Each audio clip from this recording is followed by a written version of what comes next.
Salom do'stlar, men sizlar bilan bugun deployman. Bugun men Agitning vazifasini qabul qildim.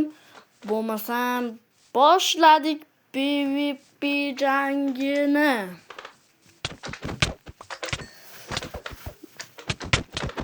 Agiti ana 1-0. Senga nima deganman? Sen bari meni yuta olmaysan, Agiti.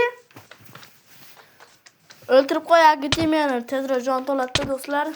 Harga 1 soatdan moblar istab yurmayman-da do'stlar. 3-raund boshlandi. 2-deganim. 3 raundgacha bo'ladi PvP jangimiz. Va Agiti qaqirading, ko'zing g'ilaymi 2-0. Agiti, meni o'ltirib qo'y.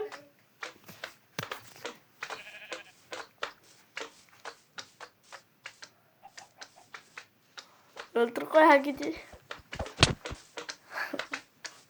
O'ltir, Agiti. Tezroq yur. Agiti, tezroq yur.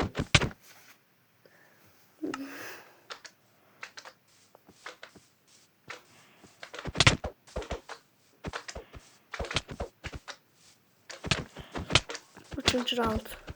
Oxirgi round. Yes, yutdim. 3-0. So'xoy. So'xoy 3-0.